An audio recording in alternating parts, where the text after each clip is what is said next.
Ese hombre acaba de robar. Que nadie lo deje salir. Y durante un segundo, nadie respiró. Ni la cajera, ni la mujer que estaba a su lado, ni siquiera el niño que estaba preguntando qué pasaba. Porque todos entendieron lo mismo al mismo tiempo. Algo muy grave acababa de ocurrir. Y ese hombre era el centro de todo. Pero lo más peligroso es que nadie sabía si era verdad. Y eso era exactamente lo más peligroso. Porque cuando nadie sabe la verdad, la gente no espera. La gente decide. El silencio que siguió fue el tipo de silencio que pesa. El tipo de silencio que aplasta. Marcos sintió que el suelo se movía bajo sus pies, que el aire del supermercado se volvía denso, que 20 pares de ojos se clavaban en su espalda al mismo tiempo. Y lo que más dolió no fue la acusación. Lo que más dolió fue que nadie dijo nada para defenderlo. Si alguna vez te han señalado injustamente delante de todos, si alguna vez has sentido ese ardor de la humillación cuando no hiciste nada malo, esta historia va a llegar directo al corazón. Quédate hasta el final, porque lo que pasó ese día en ese supermercado no es solo una historia de injusticia. Es una historia sobre la verdad que tarda en salir, pero que siempre, siempre termina saliendo. Y si aún no te has suscrito a este canal, hazlo ahora. Estas historias están hechas para las personas que creen que la dignidad merece ser defendida. Marcos Aldana tenía 42 años y llevaba toda su vida siendo el tipo de hombre que pasa desapercibido. No porque fuera invisible, sino porque había aprendido a no llamar la atención.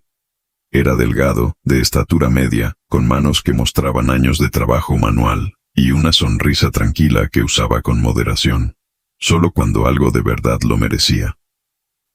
Había trabajado durante 16 años en una empresa de distribución de materiales de construcción, primero como cargador, luego como supervisor de bodega, y en los últimos 4 años como coordinador de logística.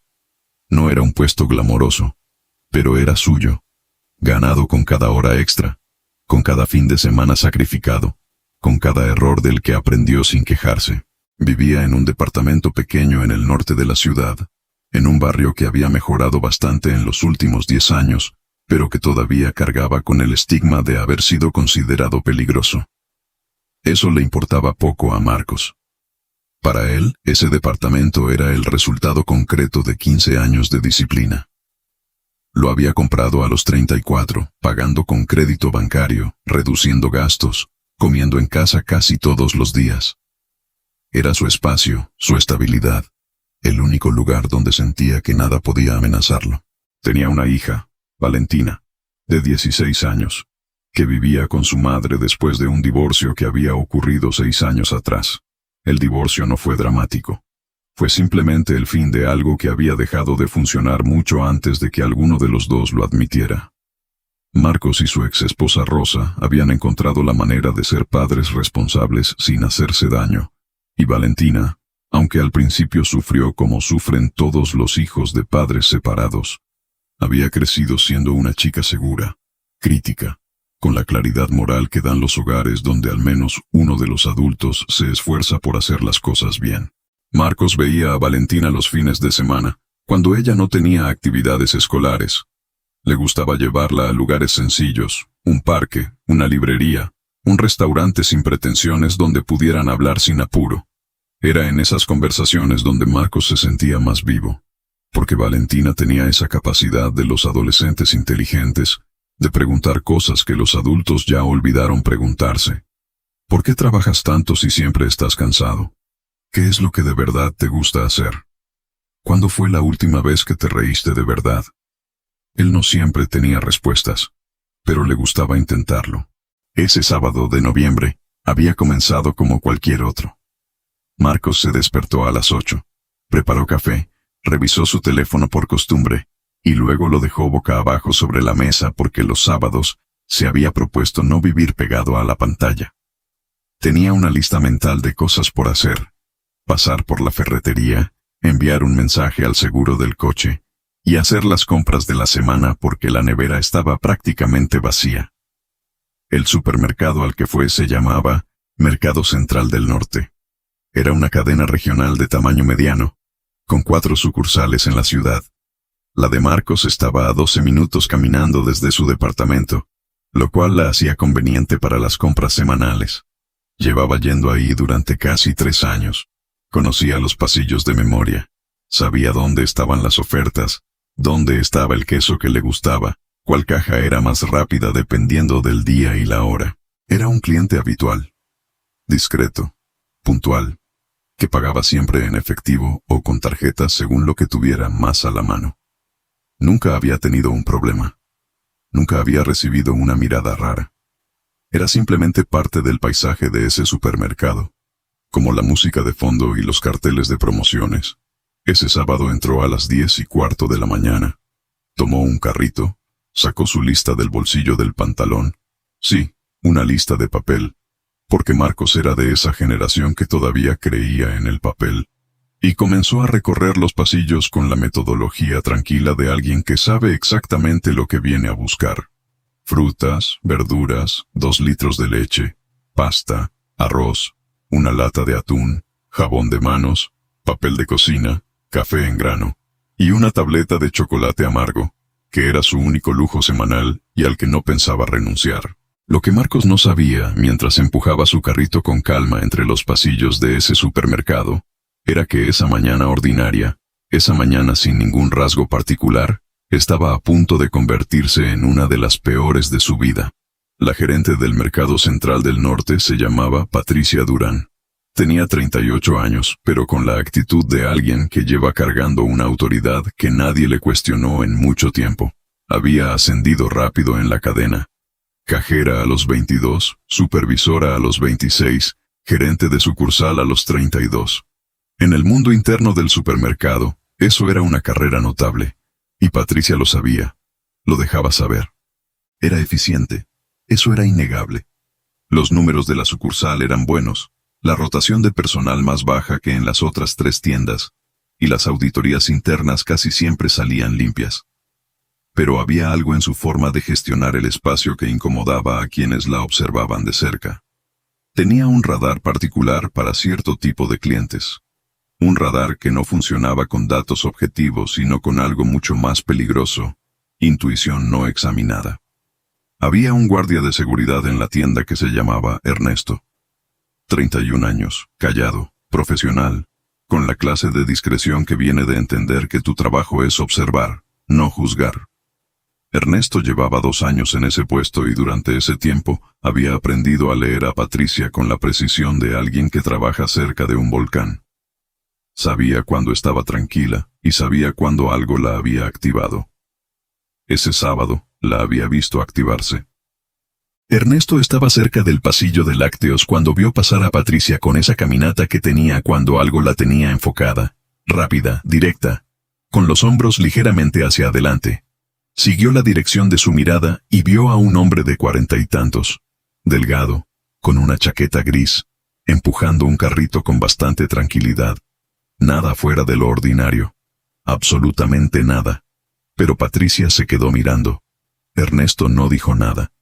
Eso fue su primer error, aunque en ese momento no lo supiera. Marcos llegó al pasillo de los chocolates y se detuvo frente al estante.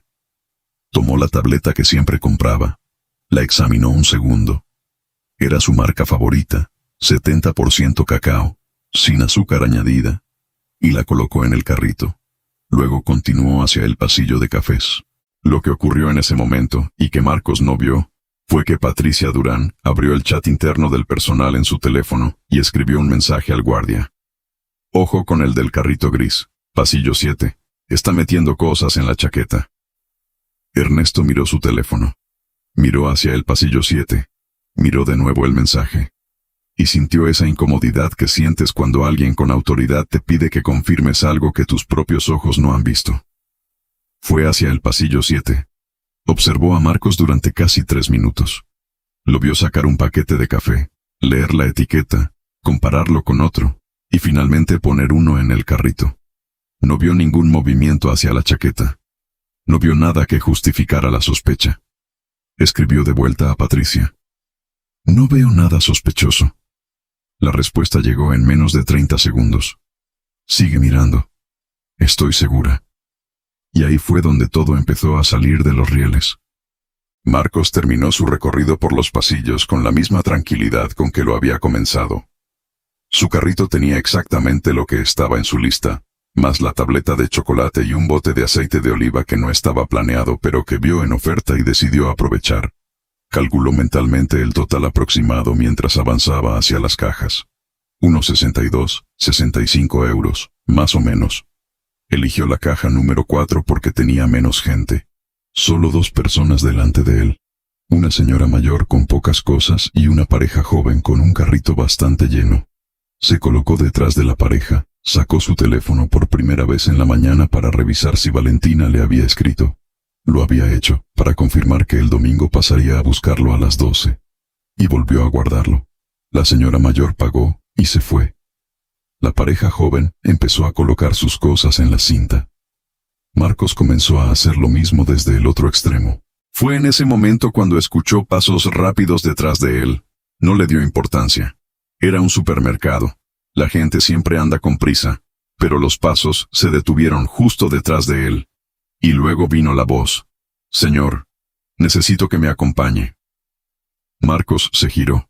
Era Patricia Durán, de pie con una postura que combinaba autoridad y algo que, si uno lo miraba bien, era más cercano a la satisfacción que a la preocupación genuina. Llevaba una plaqueta con su nombre y el logo del supermercado. Detrás de ella, a 2 pasos de distancia, estaba Ernesto, con una expresión que Marcos no supo descifrar en ese momento, pero que era, claramente, incómoda. ¿Hay algún problema?, preguntó Marcos con calma. Sí, necesito que venga conmigo a la oficina. La pareja joven había detenido su proceso de pago. La cajera, una chica joven de unos 20 años, miraba sin saber qué hacer. 2 personas de la fila de atrás estiraban el cuello para ver qué estaba pasando. ¿Por qué?, preguntó Marcos. Patricia no bajó la voz. Y eso fue lo que comenzó a destruir todo. Porque hemos observado que usted ha guardado artículos de la tienda sin intención de pagarlos. Y entonces, girándose hacia los demás, hacia la fila, hacia la cajera, hacia las personas que pasaban por detrás, dijo en voz alta, en voz muy alta, con la seguridad de alguien que no tiene ninguna duda. Ese hombre acaba de robar. Que nadie lo deje salir. Y entonces comenzaron las miradas. Primero una, luego otra, y luego todas. Como si alguien hubiera dado una señal invisible. Como si esas palabras hubieran activado algo en cada persona presente que los eximía de la obligación de pensar, y los autorizaba simplemente a observar y juzgar. Un hombre que esperaba en la fila de al lado negó con la cabeza lentamente, con la expresión de quien ya tomó partido sin necesitar más información. Una mujer de mediana edad apretó su bolso contra el pecho con un gesto instintivo, como si la presencia de Marcos de repente representara una amenaza que antes no había percibido. Una señora mayor con una bolsa de pan en la mano lo miraba con esa expresión rígida de quien ha decidido que la autoridad siempre tiene razón, que si la gerente lo dijo es porque es verdad, que si no hubiera hecho algo no estarían deteniéndolo. Y alguien, al fondo del pasillo, sacó el celular. No para llamar, para grabar. Marcos lo sintió sin verlo. Sintió ese peso específico de saber que hay un lente apuntando hacia ti sin que puedas verlo. Esa conciencia aguda de que tu imagen está siendo capturada en un momento que no elegiste. En una narrativa que otros están construyendo sobre ti sin preguntarte nada. Sintió cómo dejaba de ser una persona. Y se convertía en una historia. La cajera había dejado de procesar la compra de la pareja joven, y miraba hacia donde estaba Marcos, con una expresión que mezclaba sorpresa, y algo parecido al alivio de no ser ella quien estaba en ese lugar. La pareja joven se había apartado discretamente, como si la cercanía física pudiera contaminarlos de alguna forma. Un niño de unos 8 años jalaba la manga de su madre, y le preguntaba en voz baja qué estaba pasando. La madre le respondió algo que Marcos no alcanzó a escuchar completo, pero que por las palabras sueltas que llegaron a sus oídos no fue nada neutral ni nada que ayudara al niño a entender que las cosas no siempre son lo que parecen. Marcos sintió el calor. Ese calor específico que empieza en el pecho y sube hasta la cara, que no es vergüenza exactamente sino algo diferente, algo más primitivo y más doloroso. La humillación de ser reducido delante de otros, de ser convertido en un sospechoso ante personas que no te conocen y que en 3 segundos ya te han juzgado sin preguntarte nada. No he robado nada, dijo. Y su voz salió más firme de lo que esperaba. Más firme de lo que él mismo hubiera podido predecir en ese momento, porque por dentro había algo que temblaba, algo que no era miedo exactamente, sino la conmoción de quien recibe un golpe que no vio venir. Las cámaras dicen otra cosa. ¿Qué cámaras? ¿Qué vieron exactamente? Señor, le pido que no haga esto más difícil de lo que ya es. Detrás de Marcos, en la fila que se había detenido, alguien dijo algo en voz baja. Una frase corta que terminaba en una palabra que Marcos conocía bien, porque era la misma palabra que Patricia había dicho. Otro alguien respondió con una sílaba que sonaba a confirmación. El adolescente que grababa se había movido ligeramente para conseguir un mejor ángulo. Y en ese momento entendió algo brutal. Cuando la gente cree que alguien es culpable, ya no quiere saber la verdad, quiere ver cómo termina. Abra mi chaqueta si quiere, dijo Marcos. Abra el carrito, revise todo. No tengo nada que no haya sacado del estante y puesto ahí. Eso lo decidiremos en la oficina. Si tiene una prueba, muéstremela aquí. No tengo nada que esconder. Patricia lo miró con una expresión que combinaba irritación y una certeza que parecía impermeable a cualquier argumento. Ernesto, por favor acompaña al señor. Ernesto dio un paso hacia adelante. Y en ese paso, Marcos vio que el guardia no estaba convencido. Lo vio en la forma en que evitó el contacto visual.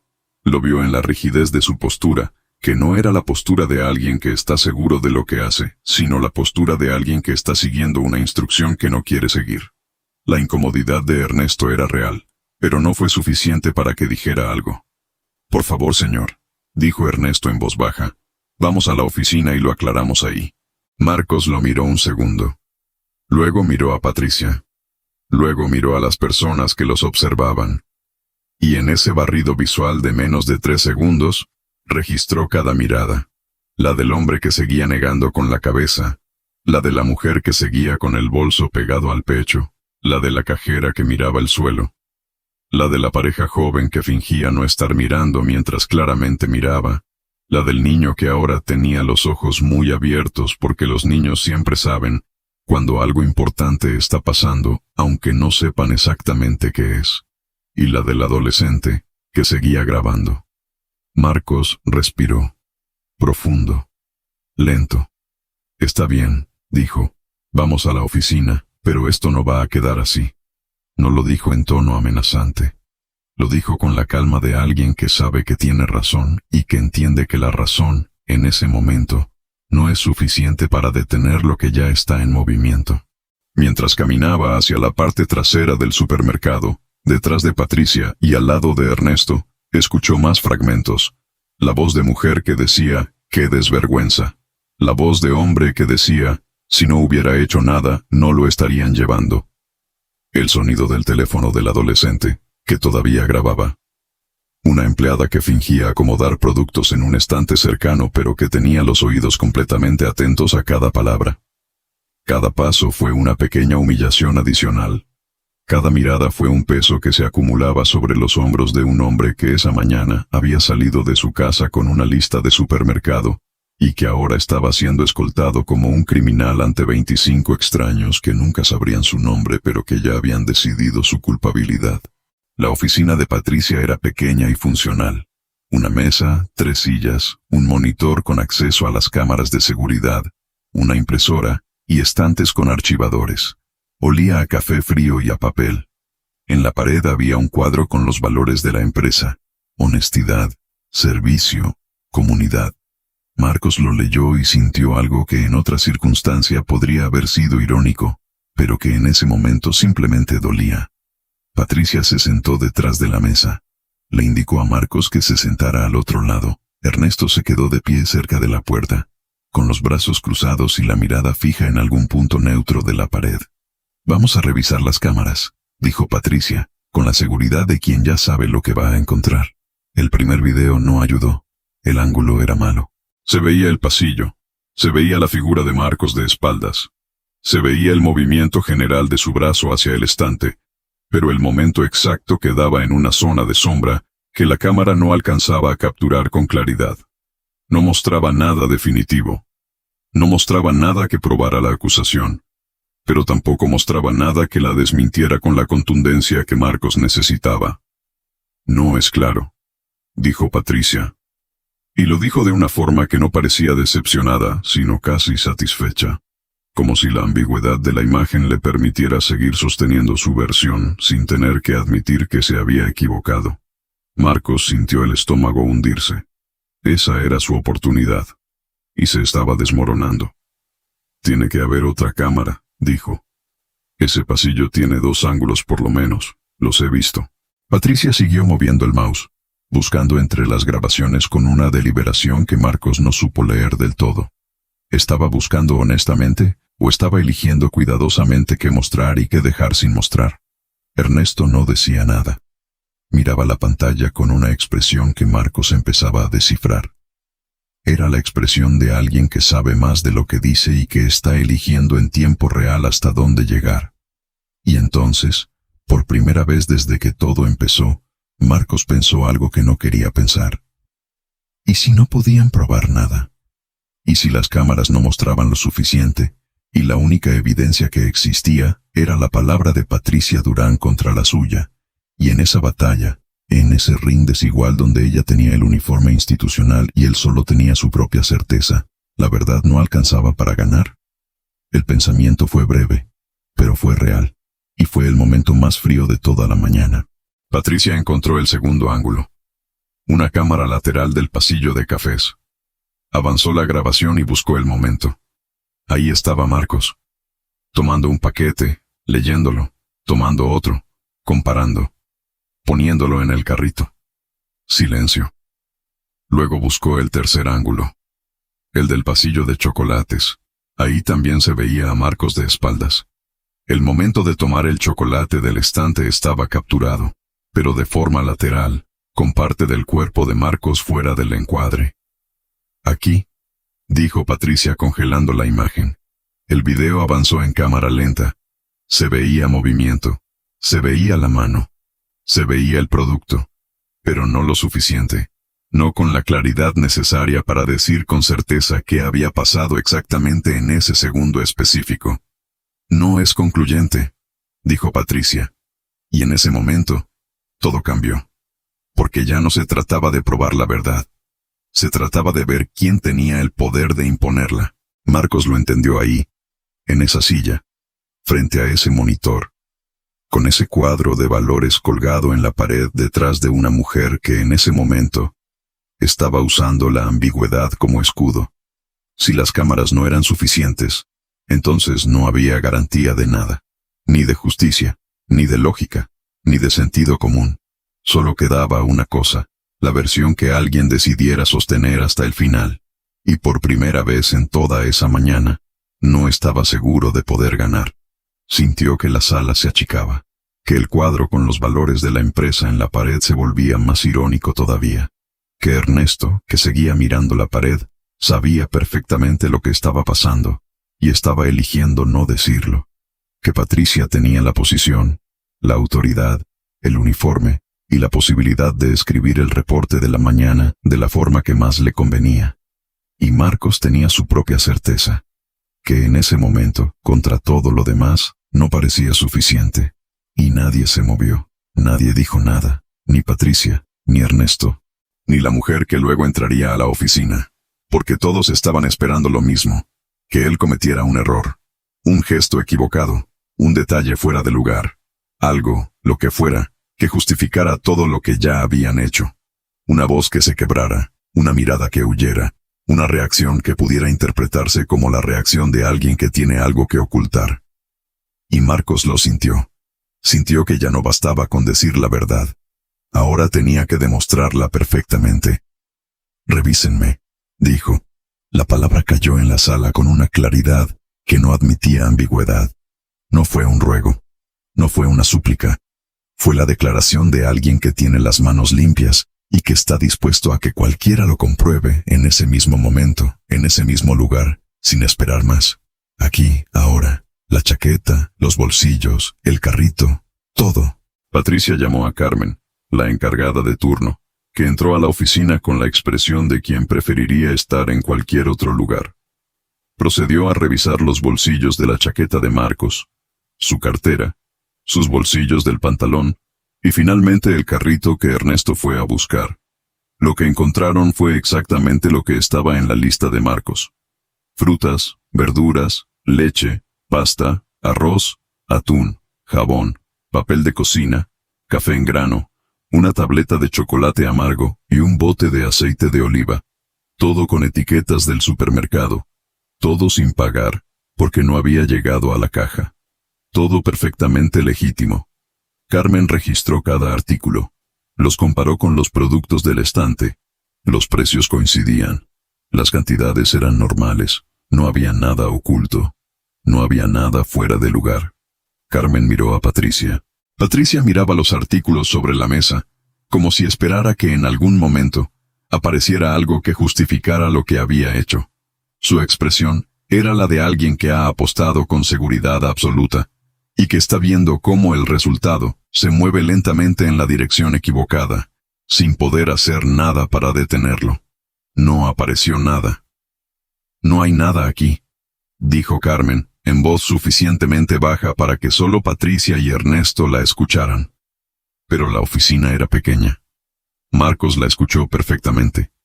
Y aún así, nadie dijo nada. Nadie se levantó.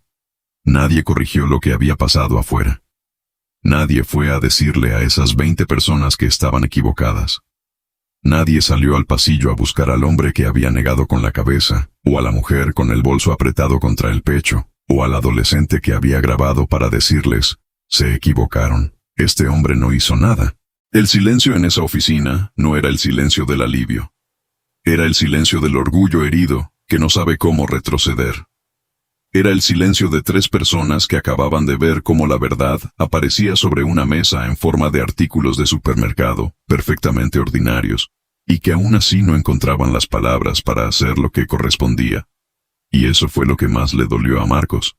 Porque ser acusado injustamente es una cosa, pero ver cómo la verdad aparece, y aún así nadie hace nada, eso es otra completamente distinta. Eso es cuando entiendes que el problema nunca fue solo la acusación. El problema es el sistema de personas que rodean esa acusación.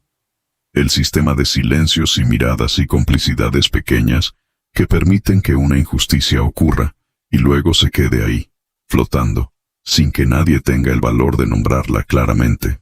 «Señor Aldana», comenzó Patricia. «Quiero saber qué va a pasar ahora», dijo Marcos, interrumpiéndola con calma. «Porque hace 20 minutos usted me llamó ladrón en voz alta frente a 25 personas. Dijo textualmente: ese hombre acaba de robar, que nadie lo deje salir. Y ahora su propia revisión demuestra que no robé nada. Quiero saber exactamente qué va a hacer usted con eso». Patricia abrió la boca, la cerró, volvió a abrirla. «Fue un malentendido», dijo finalmente. Marcos sintió algo que subió por su pecho como agua hirviendo contenida. «Un malentendido», repitió. Pronunció las palabras muy despacio. Llama ladrón a un hombre delante de todos los clientes del supermercado.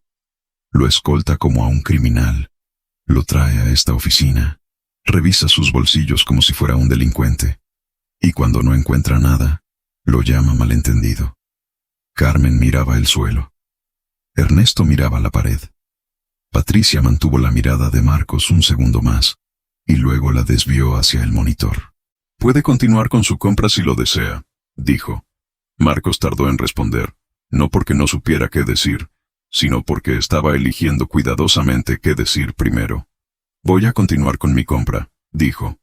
«Y después voy a necesitar el nombre completo de usted, el número de esta sucursal, y el contacto de la dirección regional de esta cadena, porque esto no termina aquí». Patricia asintió con rigidez. «Por supuesto». Marcos se levantó, tomó su carrito y salió de la oficina. Caminó de regreso hacia las cajas con el carrito delante de él, y la sensación de que cada persona que lo miraba en ese momento era una persona que lo había visto salir escoltado 20 minutos atrás. Algunos habían continuado con sus compras. Otros todavía estaban ahí. Y aunque no decían nada, Sus miradas llevaban el rastro de lo que habían presenciado. No eran miradas de disculpa. Eran miradas de personas que habían tomado una decisión rápida sobre él y que ahora tenían que convivir con la incomodidad de no saber si esa decisión había sido correcta, pero que no iban a hacer nada con esa incomodidad porque ya era demasiado tarde y ya habían seguido con sus vidas. El adolescente que había grabado ya no estaba a la vista. Marcos eligió la misma caja número 4. La cajera era la misma chica joven. Cuando Marcos colocó sus artículos en la cinta, ella lo miró un segundo y luego bajó la vista. No dijo nada. Procesó la compra en silencio. Marcos pagó con tarjeta. El total fue de 63,48 €. Exactamente lo que había calculado. Salió del supermercado con sus bolsas, caminó hasta el primer banco de la plaza que estaba a media cuadra, y se sentó. Puso las bolsas a sus pies y se quedó mirando el espacio frente a él, durante un rato que no supo calcular.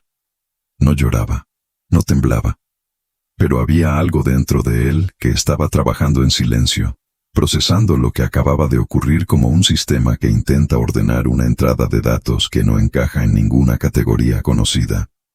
42 años sin que nadie lo llamara ladrón. 42 años construyendo una forma de ser en el mundo que tenía integridad como base. Y en 15 minutos, una mujer que no lo conocía había decidido en voz alta, frente a desconocidos, que eso no valía nada. Sacó el teléfono. Buscó el número de la cadena de supermercados. No llamó todavía, solo guardó el número. Luego abrió el navegador y buscó lo que necesitaba saber. ¿Cuáles son los derechos de una persona acusada injustamente de robo en un establecimiento comercial? Lo que encontró en los siguientes 20 minutos cambió la dirección de lo que iba a hacer después. Marcos no era abogado. Nunca lo había sido ni tenía intención de serlo. Pero tenía algo que muchas personas subestiman: la capacidad de leer con atención y de entender lo que está leyendo.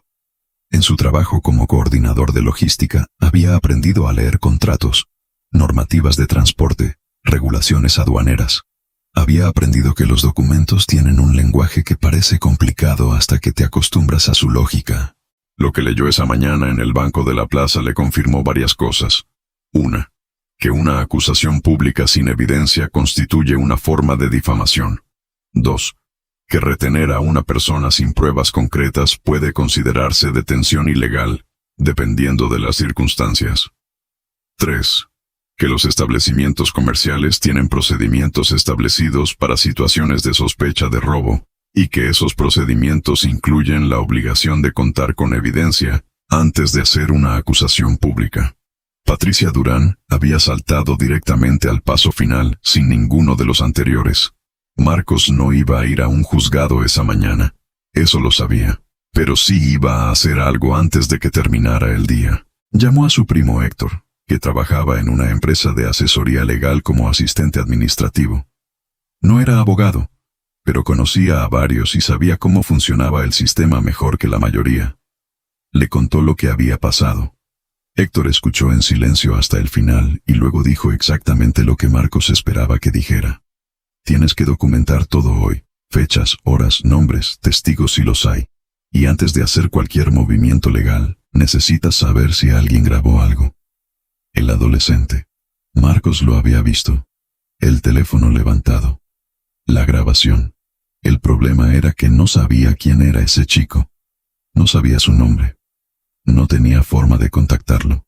Y esa posibilidad, que podría ser la diferencia entre tener un testimonio respaldado y tener solo su propia palabra contra la de una gerente de supermercado, parecía estar disolviéndose en el aire de esa mañana de noviembre.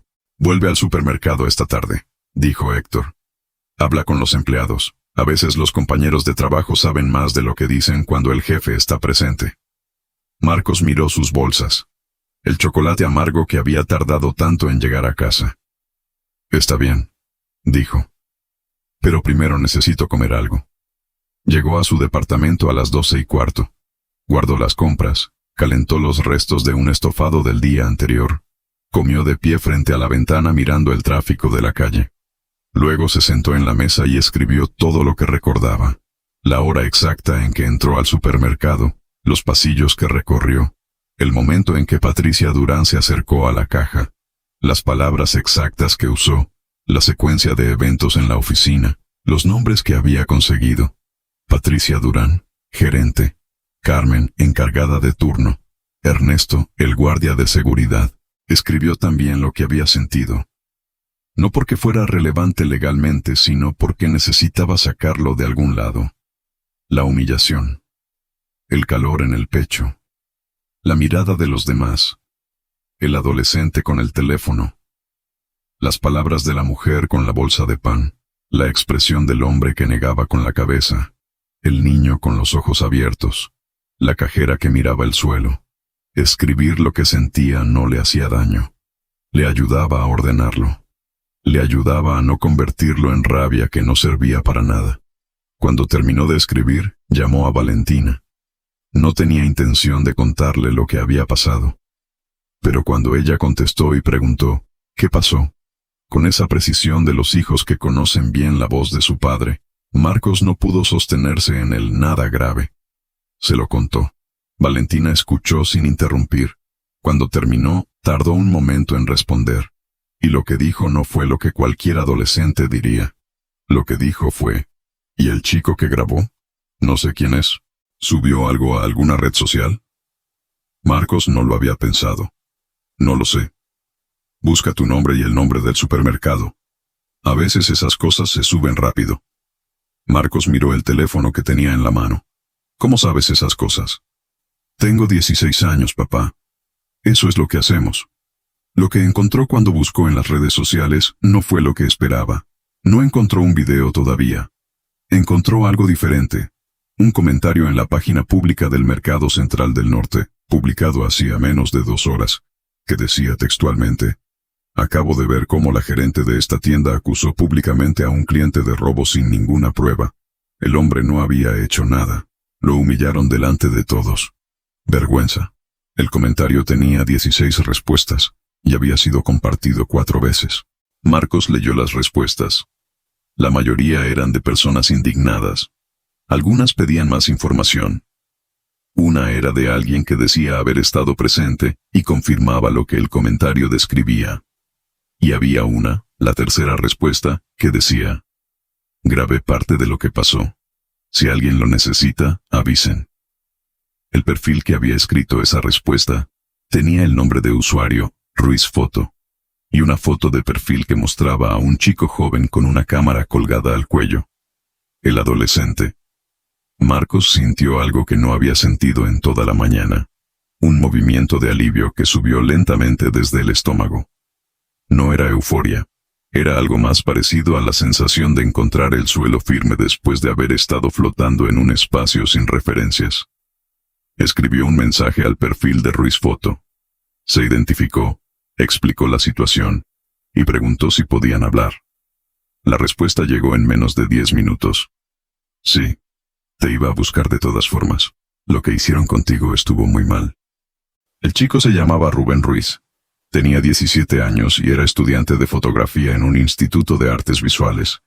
Ese sábado había ido al supermercado con su madre, y había sacado el teléfono cuando vio lo que estaba pasando porque, según explicó, lo que hace la gente en público es público, y lo que esa señora hizo fue muy público. Quedaron en verse esa misma tarde en una cafetería cerca del supermercado. Marcos llegó 10 minutos antes y pidió un café que dejó enfriarse sin tomarlo. Rubén llegó puntual, con su madre Sofía, que le tendió la mano a Marcos con una firmeza que comunicaba exactamente lo que pensaba sin necesitar decirlo con palabras. Rubén le mostró el video en su teléfono. Duraba 2 minutos y 43 segundos. Capturaba con claridad el momento en que Marcos decía: no he robado nada. Y Patricia respondía: las cámaras dicen otra cosa. Capturaba la mirada de los presentes. Capturaba a Ernesto con su postura incómoda. Capturaba el recorrido de Marcos, siendo escoltado hacia el fondo del supermercado. Y capturaba algo más. Algo que Marcos no había visto en ese momento porque estaba de frente, mirando a Patricia. Capturaba la expresión de Patricia Durán, mientras Marcos caminaba hacia la oficina. Y entonces lo vio. Y deseó no haberlo visto, porque en esa pantalla no había duda. No era tensión. No era preocupación profesional. No era la expresión de alguien que cree estar haciendo lo correcto aunque se equivoque. Era satisfacción. Una expresión breve, apenas un segundo en la grabación, pero suficiente. La expresión de alguien que no estaba reaccionando a un problema, sino disfrutando el momento. Y en ese instante, todo encajó. Esto no había sido un error de juicio. No había sido una profesional que creyó ver algo que no vio y que actuó de buena fe sobre una información incompleta. Había sido algo con otro componente, algo que tenía que ver con una decisión tomada antes de que Marcos pusiera el primer artículo en el carrito.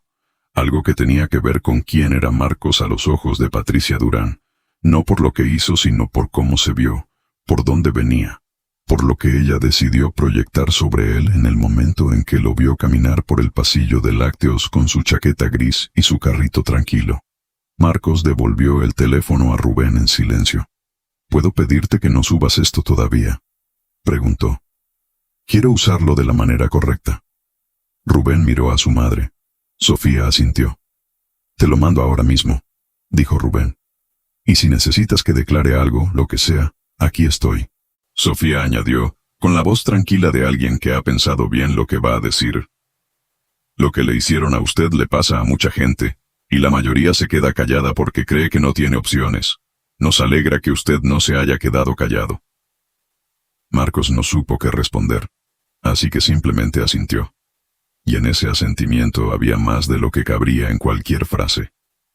El lunes por la mañana, Marcos llamó a la dirección regional de la cadena.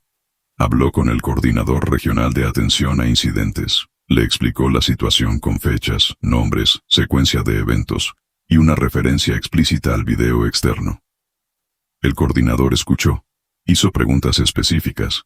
Al final dijo que iniciarían una investigación interna y que alguien se pondría en contacto en 48 horas. 48 horas, repitió Marcos. De acuerdo, pero quiero que quede registrado que en paralelo estoy consultando con un asesor legal sobre los pasos correspondientes.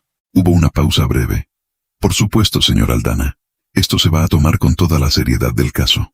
Las 48 horas pasaron sin noticias. El miércoles por la tarde, ya eran casi 72 horas.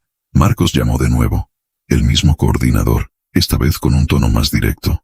Señor Aldana, hemos revisado las grabaciones internas. La situación es compleja. ¿Compleja cómo? La gerente sostiene que actuó de buena fe basándose en lo que consideró una observación válida. Las cámaras internas no muestran nada que respalde esa observación. Usted mismo acaba de decir que las revisaron. Pausa. Correcto. Y yo tengo un video externo que documenta parte de lo ocurrido, incluyendo las palabras exactas que se usaron públicamente. Otra pausa. Más larga. Señor Aldana, ¿le importaría enviarnos ese video? Con mucho gusto, aunque quiero que quede claro que ese video también lo tiene mi asesor. La respuesta fue notablemente más rápida. Entendido. Le pido que venga a nuestras oficinas regionales el viernes. Queremos resolver esto de manera directa. El jueves, Patricia Durán llamó a su teléfono personal. Cuando Marcos vio el número de la tienda en la pantalla y contestó, tardó un segundo en reconocer la voz. «Señor Aldana, soy Patricia Durán». Marcos no dijo nada durante un momento. Luego dijo, «Buenas tardes. Quería hablar con usted antes de la reunión de mañana». «La escucho». Pausa larga. «Lo que ocurrió el sábado no debería haber ocurrido como ocurrió. Me precipité, y lo siento». «¿Eso es todo? No sé qué más decirle. ¿Podría decirme por qué? ¿Por qué yo? ¿Qué vio exactamente que la llevó a estar tan segura de algo que resultó ser completamente falso?» Silencio. «No lo sé», dijo Patricia. Y su voz, por primera vez desde que Marcos la había conocido, no tenía ningún rasgo de autoridad. «Creí haber visto algo. Estaba segura. Y me equivoqué». ¿Ha llamado a alguno de los otros clientes que estaban ahí para disculparse con ellos también? No. ¿Ha pensado en lo que esas personas llevan creyendo desde el sábado? Porque usted fue muy clara. Y la gente creyó lo que usted dijo. Esas personas salieron del supermercado convencidas de que yo era un ladrón. Y no tienen forma de saber que no es verdad, a menos que alguien se lo diga. Más silencio. Y entonces el sonido inconfundible de alguien que está haciendo un esfuerzo para no llorar y que está perdiendo ese esfuerzo. Marcos cerró los ojos un segundo. No sintió satisfacción.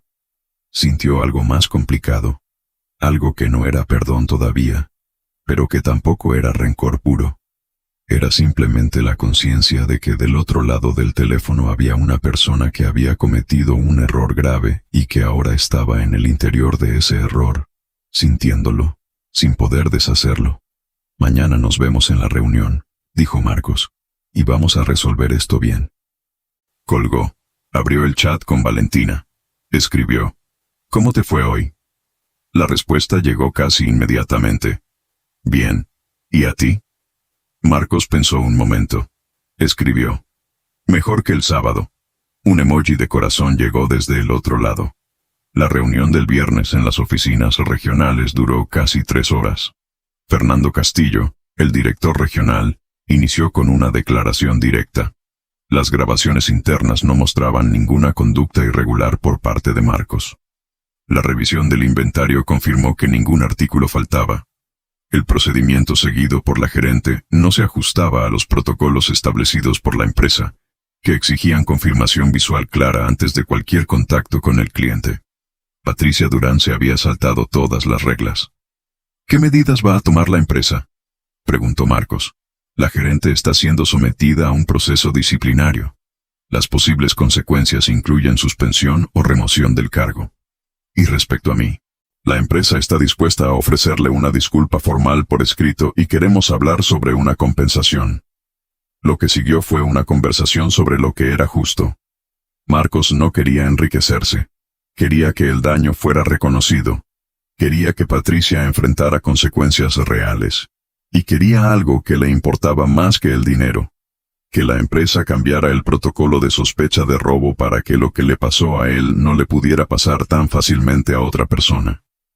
Esa última petición generó el silencio más largo de toda la reunión. Fernando la miró. La jefa de recursos humanos intercambió una mirada con el abogado. Y luego Fernando asintió. Eso es algo que podemos comprometernos a revisar formalmente. Pero incluso cuando todo estaba resuelto, había algo que no encajaba. Porque una disculpa no borra una imagen, no borra una mirada. No borra ese momento en el que 20 personas decidieron quién eras, sin conocerte, y Marcos lo sabía. Sabía que aunque ganara, algo ya había cambiado para siempre. No en los documentos, no en el procedimiento disciplinario, no en la carta de disculpa con membrete y firma, sino en algo más difícil de nombrar y más difícil de reparar. La imagen de sí mismo caminando escoltado hacia el fondo de un supermercado mientras 25 personas decidían en silencio que era culpable. Esa imagen no desaparecía con una carta. No desaparecía con una reunión. No desaparecía con el paso del tiempo de la misma manera en que desaparecen otras cosas. Se quedaba. Cambiaba de forma. Se volvía parte de algo. La disculpa formal llegó el martes siguiente. Una carta con membrete de la dirección, firmada por Fernando Castillo, que reconocía que el procedimiento había sido incorrecto, que Marcos no había cometido ninguna irregularidad, y que la empresa lamentaba profundamente el impacto en su dignidad como cliente. La carta confirmaba también que se habían iniciado acciones disciplinarias y que los protocolos de seguridad estaban siendo revisados. Marcos la leyó 2 veces. La dobló con cuidado. La guardó en un sobre junto con las notas que había escrito el sábado y el video de Rubén. Metió el sobre en el cajón de su escritorio. No la necesitaba para sentirse vindicado, pero era importante tenerla. Era la diferencia entre una promesa verbal y algo que existía en el mundo de forma concreta e irrevocable. Era la diferencia entre que alguien dijera, lo sentimos, y que quedara registrado que lo habían dicho. Patricia Durán fue suspendida durante 30 días sin sueldo. Al final de ese periodo, no volvió a la gerencia. Fue reubicada en una posición administrativa en la oficina central, sin contacto directo con clientes. Marcos lo supo por Ernesto, que le escribió un mensaje breve. Ernesto también le dijo que esa mañana del sábado ya había visto suficiente, como para saber que no había nada. Y que no había dicho nada porque tenía miedo de perder el trabajo. Y que eso era algo con lo que iba a vivir. Marcos le respondió: Hiciste lo que podías en ese momento. Lo importante es lo que haces después. No sabía si era la respuesta correcta, pero era honesta. El domingo, Valentina llegó puntual. Él esperaba en la puerta con café en la mano y la chaqueta gris puesta. La misma del sábado anterior. Valentina la miró. Sí, dijo Marcos. Ella sonrió. Bien hecho. Caminaron hacia la librería. Pasaron por delante del Mercado Central del Norte. Marcos lo miró al pasar. No se detuvo. En la librería, Valentina encontró un libro de fotografía y leyó en voz alta una frase de la portada interior. Una fotografía no prueba la verdad, pero puede ser el primer paso para que la verdad no sea ignorada. Marcos la miró. ¿Eso lo escribió Rubén? Valentina se rió. No, papá. Pero él lo entendió sin haberlo leído. Comieron en un restaurante pequeño que servía menú del domingo con generosidad y sin prisa. Hablaron de cosas diversas, y hablaron un poco de lo que había pasado, pero no mucho, porque en ese punto lo que era necesario era simplemente estar ahí, en esa mesa, con ese café y esa luz de domingo que entra sin pedir permiso. Antes de despedirse, Valentina le dio un abrazo que duró un poco más de lo habitual. Marcos la vio alejarse hacia la parada del autobús. Se quedó mirando hasta que dobló la esquina. Luego metió las manos en los bolsillos de la chaqueta gris y empezó a caminar hacia casa. Han pasado 4 meses desde ese sábado de noviembre. Marcos sigue trabajando en la misma empresa. Sigue viendo a Valentina los fines de semana. Sigue comprando en un supermercado diferente, más pequeño, más lejos, donde lo conocen por nombre desde la 3ª semana. La tableta de chocolate amargo sigue siendo su único lujo semanal. Lo que cambió no es nada que se vea fácilmente desde fuera, pero está ahí. Es la forma en que Marcos responde cuando alguien en el trabajo dice algo injusto y espera que todos se queden callados. Es la forma en que Valentina le pregunta ahora, con más frecuencia y más seriedad, ¿qué piensa sobre las cosas que pasan en el mundo? Es la forma en que Rubén sigue fotografiando el barrio, cada vez con más confianza, como alguien que ha entendido que mirar con atención y no apartar la vista no es un acto menor.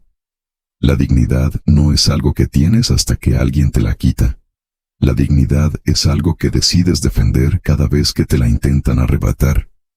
Y cada vez que la defiendes, se vuelve más tuya. Marcos eligió defenderse, pero no todos lo hacen. Y esa es la verdadera tragedia. Porque hay algo que la mayoría de las personas nunca entiende.